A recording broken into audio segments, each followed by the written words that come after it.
काशी में वरुणा के तट पर सबसे प्रसिद्ध घाट है। इसे कहते हैं वो शास्त्री घाट, लाल बहादुर शास्त्री जी का घाट है। यहाँ देखेंगे लोक चेतना संस्थान उत्तर प्रदेश द्वारा संचालित शांत दैनिक माँ वरुणा आरती में आपका स्वागत है। मेरे सामने राम सीता राम मंदिर और लगभग सभी राजनीतिक पार्टियां यहाँ अपनी बैठक करती हैं। सांस्कृतिक कार्यक्रम यहाँ होते हैं।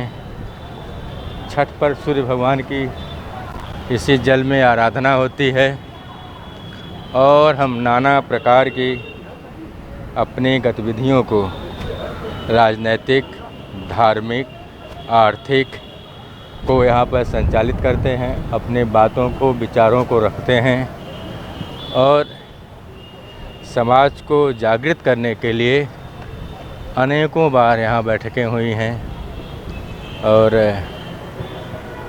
लोग आपस में नई नई योजनाएं बनाते हैं, अपने कार्य करने की गतिविधि को तय करते हैं, फिर जाकर के पूरे शहर में, देश में अपनी अपनी योजनाओं को अंजाम देते हैं।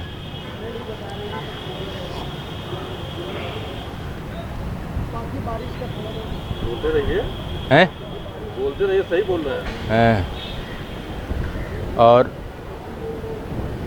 हमारे ठीक दाहिने तरफ आप दूरदर्शन का टावर देख रहे हैं और दक्षिण के तट पर ही इंटरनेशनल होटल रेडिसन, ताज, क्लार्क जैसे होटल जहां अंतर्राष्ट्रीय हस्तियां आकर के विश्राम करती हैं और शहर की गतिविधियों पर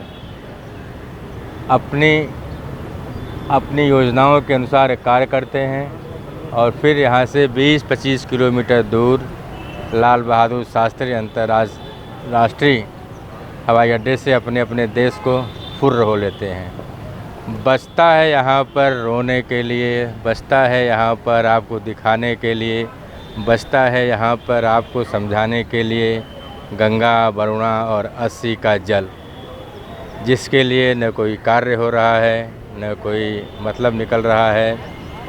और मैं आपको उसी गंगा के जल से, उसी यमुना के जल से रूबरू कराने के लिए एक पड़ताल पर निकले हैं। मैं वरुणा का एक विहंगा अवलोकन आपको कहना चाहता हूँ, क्योंकि उसकी तह में जाने पर कई लोग बेपर्द होंगे।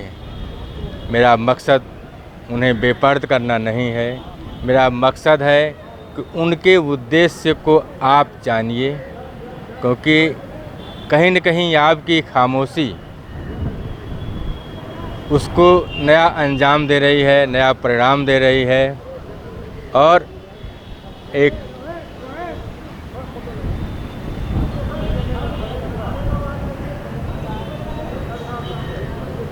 मैं कुछ नहीं कह सकता हूँ।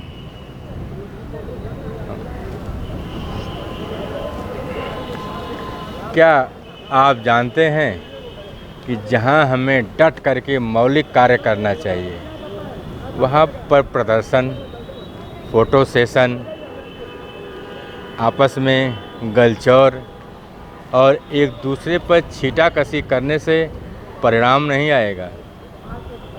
हम चाहें कि उस परिणाम को प्राप्त कर लें। एक बीमार को दवा चाहिए, एक बीमार को शुश्रूषा चाहिए, एक बीमार को अस्पताल में रख करके और एयर कंडीशन सेमिनार हॉल में बैठक, प्रवचन और अंतर्राष्ट्रीय संगोष्ठी करके उस बीमार को कोई लाभ नहीं मिलेगा। उसे दवा और डॉक्टर की आवश्यकता है। डॉक्टर उसे तुरंत दवा देता है और वो चाहता है कि उसकी रोग तक वह दवा पहुँचे जो कारगर हो और उसको प्राण को बचा सके। अगर आप देश को एक शरीर मानते हैं तो नदियाँ उसमें दौड़ती हुई धमनियाँ हैं और उसके अंदर प्रवाहित जल उस देश का रक्त है। अगर रक्त दूषित है तो दुनिया की कोई दवा, कोई डॉक्टर उसे बचा नहीं सकता। तो आज हमारे इस देश रूपी शरीर में जो नदियों रूपी धमनियाँ दौड़ रही हैं और उसमें जो ये दूषित जल प्रवाहित हो रहा है या प्रवाहित किया जा रहा है, उससे आप चाहते हैं कि हमारी मानसिकता स्वस्थ हो, हमारा देश बचे, हमारी मेधा प्रखर हो, तो यह एक कोरी परिकल्पना है। मन बहलाने के लिए ख्याल अच्छे हैं और बड़े साफ शब्दों में कहा है, कुछ मत पूछो हाल नहीं हम कह पाएंगे, कुछ मत पूछो हाल नहीं हम कह पाएंगे, और नदियां हैं बेहाल किनारे कह जाएंगे। तो आप अपनी खुली आँख से अपनी नदियों को देखिए और उस पर विचार करिए। अपने सरकारों पर दबाव बनाइए, अपने योजना प्रेमियों पर दबाव बनाइए और उन्हें बताइए मिल कर के लोकतांत्रिक तरीके से कि हमें पहले नदी चाहिए, हमें घाट नहीं चाहिए, हमें उस पर कॉरिडोर नहीं चाहिए, हमें उस पर किसी तरह का कोई प्रदर्शन नहीं चाहिए। हमें सिर्फ वह व्यवस्था बताइए, सिर्फ वह विधान बताइए, वह तकनीकी बताइए जिससे हम नदियों के जल को स्वच्छ कर सकें। उस पर जितना पैसा खर्च करना हो आप करिए। मैं आपको अतिरिक्त धन संपत्ति देने को तैयार हूँ, समय देने को तैयार हूँ, कार्य करने को तैयार हूँ, लेकिन कार्य मौलिक होना चाहिए, कार्य प्रदर्शन नहीं, क्योंकि इस प्रदर्शन से हमारा जीवन समाप्ति की ओर बढ़ रहा है और हम झूठे वादे, झूठे नारे, झूठे विकास की योजनाओं के आड़ में जो हम आपको बार बार दिलासा दे रहे हैं। मैं बार बार विकास को इसलिए बोल रहा हूँ कि विकास के ही छतरी के नीचे मुझे बांधा गया है, विकास के ही उस पुल पे चढ़ा करके मुझे नदी को पार कराने की बात चल रही है। सब विकास की वह रेल है जो मुझे एक गंतव्य से दूसरे गंतव्य तक ले जाने के लिए दौड़ाई जा रही है, परंतु वह विकास है नहीं।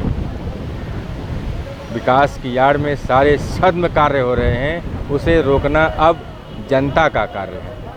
हमसे मत पूछो हाल नहीं हम कुछ कह पाएंगे, और नदियां हैं बेहाल किनारे कह जाएंगे। तो वे अपनी खुद गवाही कर रहे हैं। और मैं जिस शास्त्री घाट पर खड़ा हूँ, वाराणसी का जिला सत्र न्यायालय मात्र यहाँ से चंद कदम की दूरी पर है, जहाँ पर हम न्याय पाने के लिए जाते हैं। और उस न्याय के लिए हम देते क्या हैं? सबूत। अगर हम सबूत में कमज़ोर हो गए, अगर हम गवाही हमारी कमज़ोर हो गई, तो मुझे न्याय नहीं मिलता। और यहाँ पर सबूत नदियाँ अपना खुद दे रही हैं, नदियाँ अपनी गवाही खुद कर रही हैं। उसमें बहने वाला प्राणहीन जल अपना प्रमाण खुद प्रस्तुत कर रहा है। न्यायाधीश को इसे देखना चाहिए। गंगा को, नदी को, वरुणा को, अस्सी को इसका न्याय मिलना चाहिए। नारेबाजी किसी चीज़ का हल नहीं है। नारेबाजी होती है अपने अंदर की चेतना को जागृत करने के लिए, अपने विचारों को बताने के लिए। तभी जा कर के हम अपने देश को, अपनी संस्कृति को, अपनी सभ्यता को बचाएंगे। और देश, संस्कृति, सभ्यता, जीवन सबको संचित करने के लिए जल परम आवश्यक है, लेकिन जल के संरक्षण पर कोई कार्य नहीं हो रहा है। आज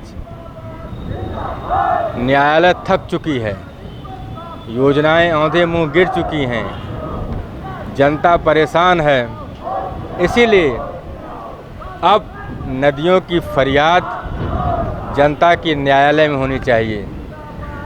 जनता अपने न्यायालय में नदियों के सबूत को देखे, उसके प्रमाण को देखे, उसकी गवाही को देखे और अपना फैसला खुद करे कि सरकारों को क्या करना चाहिए। अब जनता आदेश दे, सिंहासन खाली करो कि जनता आती है। जनता अगर नहीं आई, लोग नहीं आए, जनमानस नहीं आया, तो आप सरकारों से, न्यायालय से, किसी से कोई उम्मीद मत करिए। और हम धीरे धीरे समाप्ति की ओर बढ़ रहे हैं। इसका यही दुष्परिणाम होगा कि हमें न पीने को जल मिलेगा, न किस खेती के लिए जल मिलेगा, अंततः हमारा जीवन समाप्त हो जाएगा।